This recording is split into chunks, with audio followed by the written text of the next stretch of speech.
ஒன்றியத்தில் ஆட்சி பொறுப்பில் இருக்கிற பாஜகவை பொறுத்த வரைக்கும் ஒரே மதம், ஒரே மொழி, ஒரே பண்பாடு, ஒரே உடை, ஒரே உணவுன்னு ஒற்றை பண்பாட்டை நோக்கி நாட்டை நகர்த்த பார்க்குது. அதுக்காகத்தான் ஒரே தேர்தல் கிளம்பி இருக்காங்க. ஒரே அரசியல் நிலையை உருவாக்க மாநிலங்களை அழிக்க பார்க்கிறாங்க.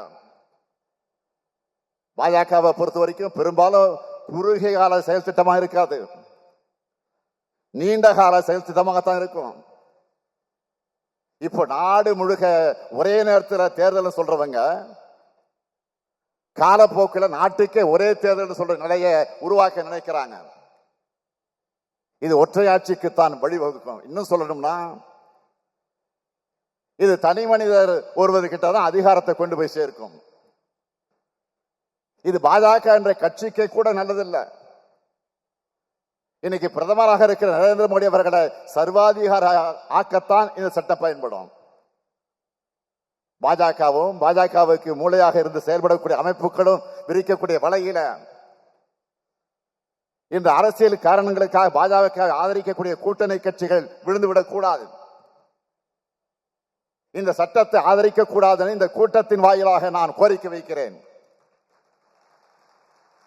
பாஜக ஆட்சியை ஆதரிங்க, அது உங்க தனிப்பட்ட விருப்பம். ஆனா இந்தியாவோட கூட்டாட்சி கருத்தியலுக்கு முரணான சட்டங்களை, மக்களாட்சி மேல நம்பிக்கை வச்சிருக்கிற எந்த அரசியலமைப்புகளை ஆதரிக்க கூடாதுன்னு நான் கேட்டுக்கிறேன். இப்படி ஒரு சட்டத்தை அறிவிச்சப்போ நம்மை போன்ற அரசியல் இயக்கங்களை கடந்து வெளியில் இருந்து எதிர்த்தவர்கள் முன்னாள் தலைமை தேர்தல் ஆணையர் மரியாதைக்குரிய எஸ்.ஒய். குரேஷி அவர்கள் பலமுறை தேர்தல்கள் நடத்துறதுனால தேர்தல் செலவு அதிகமாகுன்னு பாஜக தரப்பு சொன்ன போது ஒரே நேரத்தில் தேர்தல் நடத்துறதுனால தான் அதிகமான செலவாகும்.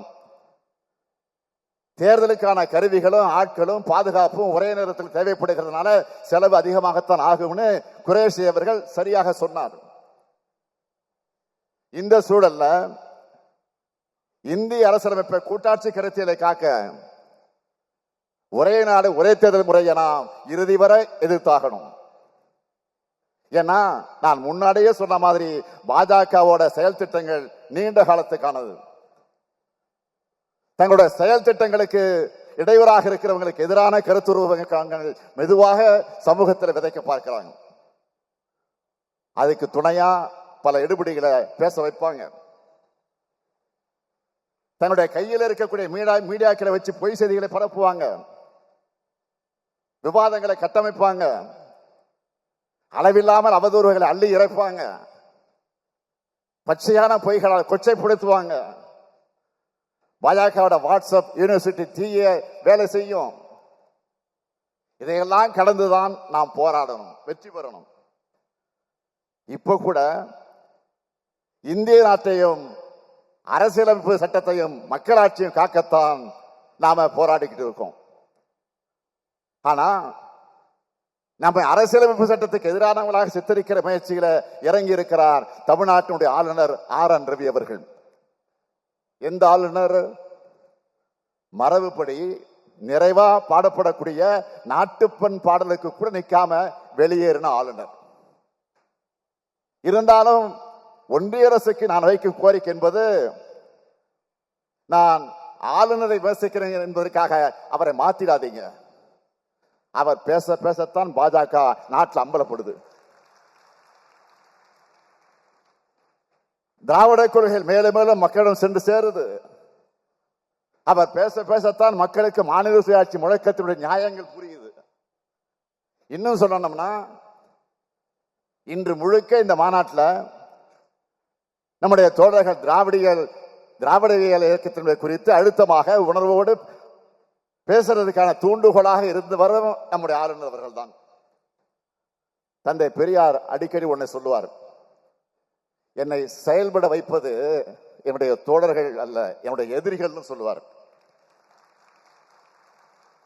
அப்படிப்பட்ட கொள்கை எதிரிகளை, பண்பாட்டு எதிரிகளைத்தான் நாம் இன்னைக்கு பார்த்துக்கிட்டு இருக்கிறோம்.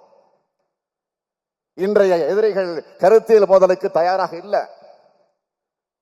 ஏன்னா கருத்தியல் ரீதியா பேசினா அவங்களால ஒருபோதும் வெற்றி பெற முடியாது.